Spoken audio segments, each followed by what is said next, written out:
Bonjour, vous vous souvenez? Moi c'est Marine Noël. On s'est déjà vu la semaine dernière pour cuire ensemble des petits maneleux. Et à la fin de cet épisode, je vous avais promis une surprise. Alors aujourd'hui, je sors de ma cuisine, je suis au presbytère de Tréboul à Douarnenez, et la petite surprise c'est que je ne serai pas seule pour la recette aujourd'hui. On accueille le père Jean-Baptiste Glès. Oh mais quelle bonne surprise Marie-Noël, qu'est-ce que tu viens faire là? Eh bah écoute, on m'avait dit que tu aimais cuisiner, alors je me suis invitée.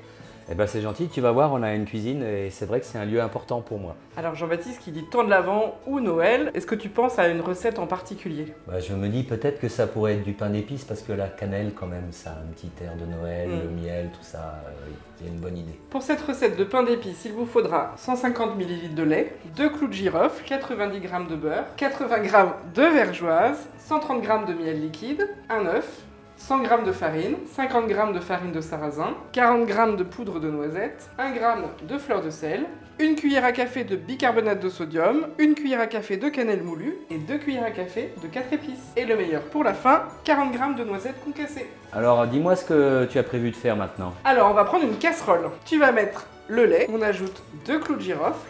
Plouf plouf. Et on va faire chauffer le tout. Alors pour la suite de la recette, on prend une autre casserole et on va faire fondre le beurre, la vergeoise Oh là là, ça va être bon. et le miel. Maintenant que c'est bien fondu, on va ajouter un œuf. Et surtout, mélange bien pour éviter de faire une omelette. Maintenant Jean-Baptiste, on va torréfier les noisettes.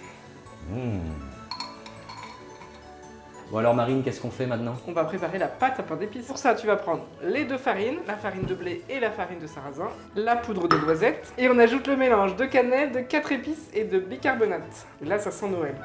On n'oublie pas la pincée de sel. Et on ajoute les noisettes torréfiées. Attention que je ne te brûle pas.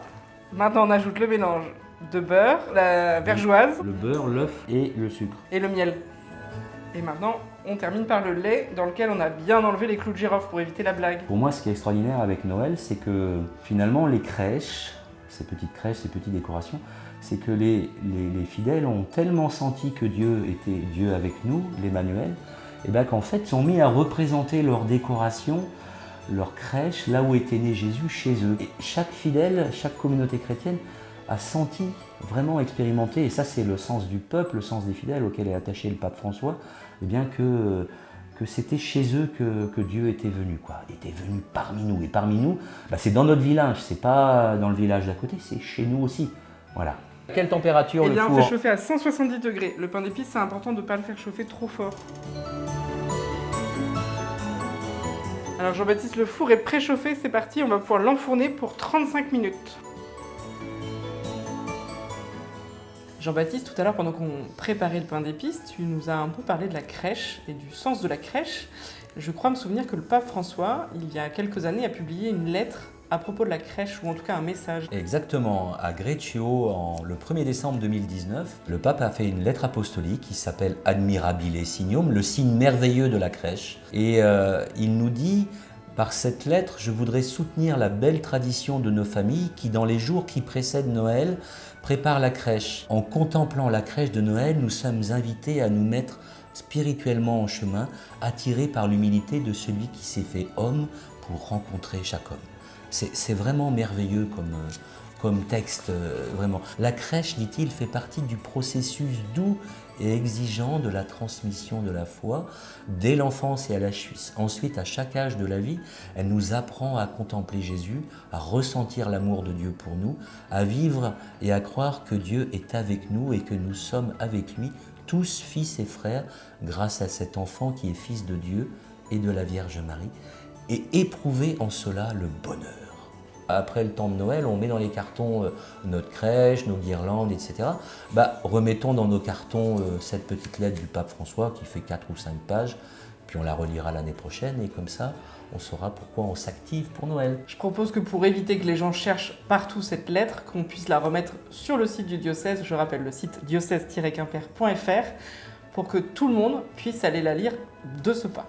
Pendant qu'on attend que le pain d'épices soit prêt, tu parles de la crèche, finalement on parle de Noël. Comment est-ce que pour les chrétiens, ça peut être un lieu d'évangélisation cette fête ? Alors moi je vais prendre un texte qui me touche beaucoup, c'est dans Le château de ma mère de Marcel Pagnol. Et Pagnol est plutôt d'une famille non chrétienne, même anticléricale à l'origine, fils d'instituteur. Et alors il se trouve que sa belle-sœur, elle épouse un grand chrétien, c'est l'oncle Jules. L'oncle Jules qui les a rejoints dans la nuit de Noël à vélo. Il a été à la messe à la Treille, tout le monde est surpris de sa venue. Il raconte sa messe de Noël et puis il dit « mais vous y étiez avec toute la famille parce que j'ai longuement prié pour vous ». Moi je crois que le fait que les fidèles fassent des crèches chez eux, qu'ils invitent leurs amis, qu'ils partagent leurs morceaux de gâteau qu'ils ont fait pour la Noël. Il s'agit aussi de partager notre joie. Et je trouve que l'oncle Jules, il a une belle parole, voilà. À la fois, j'ai longuement prié pour mes amis qui ne sont pas chrétiens, et puis j'ai demandé à Dieu le plus beau des cadeaux de Noël, qu'il vous fasse découvrir la foi. Voilà. Et ben, c'est ce petit enfant-là, on peut l'offrir comme un cadeau à nos amis, parce que nous, notre désir, eh bien, c'est de faire connaître Jésus. Voilà, notre pain d'épices est cuit. Et dis donc, Marine, c'est magnifique. Il va falloir un petit peu de patience, il faut attendre à peu près 24 heures pour pouvoir le déguster, pour que les arômes se révèlent. Très bien, eh ben, ça va nous laisser la patience du temps de l'Avent, une patience et une attente joyeuse. Alors, bon temps de l'Avent à tous et belle fête de Noël. Et merci de m'avoir accueilli.